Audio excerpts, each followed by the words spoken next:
Yo, what is going on, all you D-League type people? It's your boy Aaron2for20, and I am bringing you guys our D-League team builder for Week 4 versus its Turbo coach of the Phoenix Midnights. Now, if you guys don't know, this is an extremely important game because I bet like my pride on this. I have bet my meme on this. I bet everything on this, guys. I'm homeless now because of this. I had to wager my house just to get enough money to bet on this. So we are, of course, fighting up against Turbo, king of the unmons, I might add. He drafted the only thing more of an unmon than some might say Shelmet is, and that is Claydol. But we're here to prove that Shelmet is not an unmon. We're here to prove that Shelmet was not a mistake for our team. So, what are we doing, you might ask? Well, I agreed to Turbo, and I agreed to this back, I think, like week 2.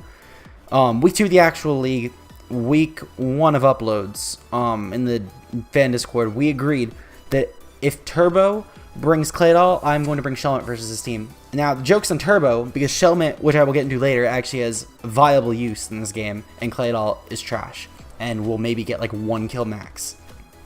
So, we'll start off the team with Tolkien, our Bronzong, with Trick Room, Stealth Rock, Psywave, and Toxic. I didn't really want terms of like an offensive move this week. Didn't really need anything because Turbo has Mons. Actually, I will run down Turbo's team really quickly.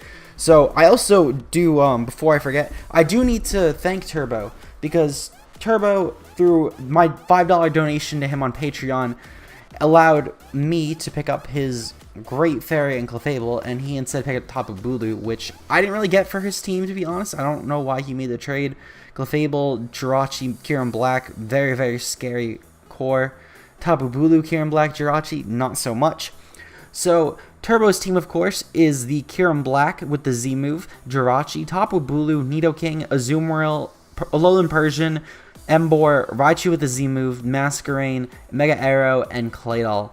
So, Turbo already, I feel like, has a little bit on the lower end of the matchup, and I'll get into why in a couple mons, but overall, basically, if I can get some spikes up versus him and some Stealth Rocks, I'm pretty safe in this match, which is why I have rocks in my Bronzong, obviously. There was a couple other rockers I could have brought, such as Archeops, but I didn't feel like Archeops did a great matchup overall, and I didn't really want to depend on it for rocks at the very least. Donphan, I'll get into why I didn't rocks Donphan in a little bit. It will make sense when I show you guys the spread. Trick Room is because it's really nice for Donphan especially. Donphan under Trick Room this week is a terrifying Pokemon for Turbo to face. He really doesn't have much for it in terms of the matchup. Also, it's very nice for things such as Volcanion if they're under Trick Room before any speed boost. In general, my team just does really well under Trick Room, so I'm going to take advantage of it because why not bring the thing that my team functions best in, I guess, especially versus Turbo's team. The reason I have Psywave over something such as Earthquake, I know I mentioned it earlier, but then I sort of cut myself off because I somewhat expected Bulu's game. It was sort of like a 7th mon, I guess, for Turbo, I felt like, in my opinion. And Earthquake could potentially be nerfed by that, and that means that things such as Jirachi start chewing Earthquakes, and that is not something I want to have happen. So, Psywave, the very least, if I get low rolls with Psywave, I can bitch about luck. If I get high rolls with Psywave, then Turbo can bitch about luck. But either way, Psywave, I felt like was just a really reliable way to hit everything on his team.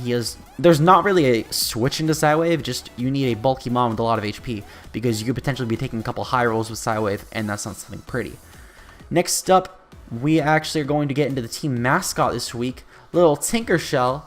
Now, why I didn't remember to Jen is a female, the world may never know. But we are a calm nature this week with Protect, Toxic, Recover, and Spikes. The EV spread is meant for us to be able to recover off versus a Life Orb Kieran Black going for Ice Beam. That is his best way to hit us in terms of damage-wise, unless if he brings Outrage. But if he brings Outrage, he's locking himself into it. I can go into Bronzong or really any of my other Dragon-type switch-ins, and then just deal with Kieran, or at the very least do something that will hinder Kieran. The spikes overall help with a lot of KOs versus mons such as Kieran Black, even if it's like really fat, Nidoking, Tapu Bulu, etc. And it's just overall really nice in terms of a move to hit Turbo's team. Toxic is because with Toxic Protect, I can saw a lot of his mons, and it's Shelma's best way of dealing damage, to be honest, besides with spike stacking. And Protect is a way for us to actually scout out for potential Z Kiram, because Z Free Shock would definitely OHKO us, even if we were max defense. But with the Protect, I'm able to chew through a Z Free Shock, and then if he wants to go for a normal Free Shock, I can Protect turn 2, and I will always win that every time. So Tinker Shell, as I said, has actual viability unlike Claydol, which all it's going to do is either run like a berry or like an AV or some sort of thing to boost it on the special side, because my team is fairly specially offensive in terms of ways around Claydol with things such as, actually I guess Lundy could be either, but like Volcanion, for example, as Turbo's team also has like very little ways around Volcanion as well. So overall, in fact, that's actually what Turbo does, and I'll get into that more in the match. But overall though, Claydol is an unmon, and Tinker Shell shall make America great again. Next up, we have Michelle in our Dawn fan this week. With a Jolly Nature with a Life Orb, I have Gunk Shot, Stone Edge, High Horsepower, and Rock Polish. Now, you might be thinking, I mentioned Trick Room, why am I bringing a Rock Polish Dawn fan? Well, that is a good question, viewer who clearly does not get the point of a Bird set. So, this is actually probably the only set that Bird came up with this week in terms of, like, besides, like, Bird pretty much, like, came up with this set. He gave me a couple of moveset changes on Bronzong, came up with this set. That was pretty much the extent of Bird's help this week. But this set alone, sort of, it's too beautiful for me to use because it's something I'd fuck up. Because it's just, it's invested so perfectly to both outslow everything in Trick Room, and when I get to +2 Rock Polish, I'm outspeeding every non-Scarf Mon Turbo has. I reach a speed to outspeed Mega Aerodactyl, I believe. Yeah, I spedcraft Mega Aerodactyl. Or at the very least, I know I spedcraft Adamant Mega Aerodactyl. I honestly, if I'm being completely honest, it seems like this spread had a little bit too few EVs in speed. I know I had in an earlier spread, I at least had 111 speed, and that's what it should have been. So I'm a little slower than I thought, but I still had sped as Mega Aerodactyl regardless. Again, I'll get into that in the game. But it was mainly spedcraft to take advantage of Turbo's team when I get to +2, and I'm able to go to town. Things such as Nidoking can't take a high horsepower, and that's also a way around terrain. Gunk Shot is for Bulu, because otherwise Bulu would get fucked.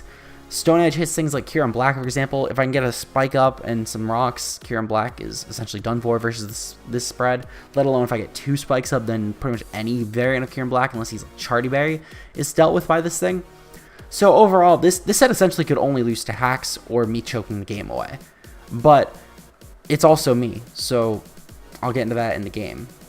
Next up, we have Mio, our Mega Kangaskhan this week, with Rock Tomb, Return, Crunch, and Power Up Punch.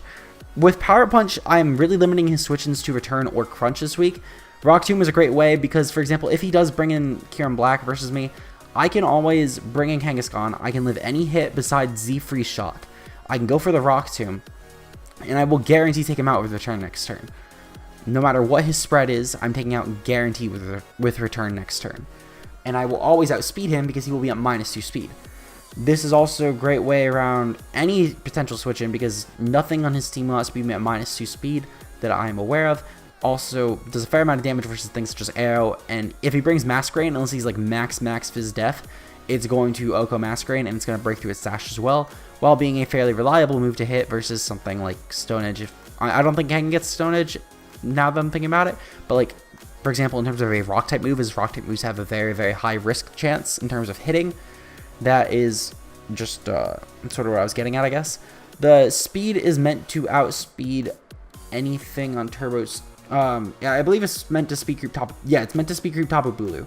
So that way, then Tapu Bulu, I can just bop it with Return. There's no sense in just clicking Rock Tomb versus it, as it's not gonna do shit damage, and Bulu would wall break versus my team otherwise. So yeah, that's it for Mio this week.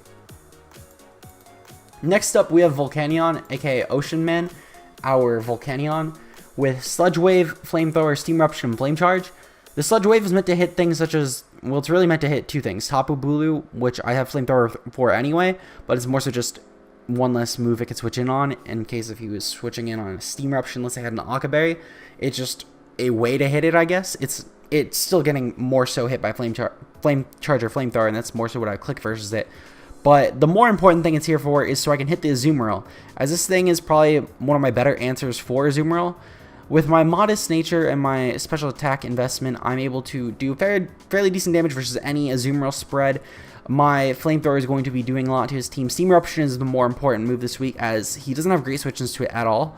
His best switch-in is probably like Bulu or Azu, and neither of them really want to take a Flamethrower or a Sludge Wave respectively. Though, to be fair, Bulu doesn't want to take a Sludge Wave either. But overall, his team just gets to hit pretty immaculately by the spread. At +1 speed, I am outspeeding everything on his team besides Volcanilon, non-Scarf, of course.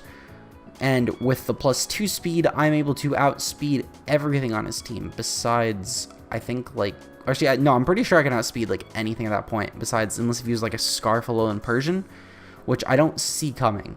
I don't think Alolan Persian even comes to this game, let alone a Scarf Alolan Persian, as it's already fast enough anyway.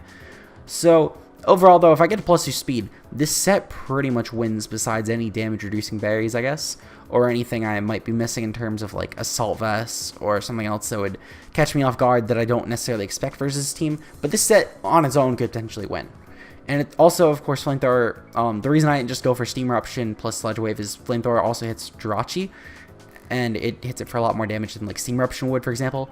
So, yeah, it's Ocean Man this week. And finally, we have Little China, our Guts AV Hariyama with Bullet Punch, Close Combat Facade, and Ice Punch. I had figured going into this game that Turbo is probably going to be relying on potential, like, Toxic stalling me with things like Claydol. Claydol is also, like, his only good switch into this thing, and even then it still takes a lot from an Ice Punch, for example.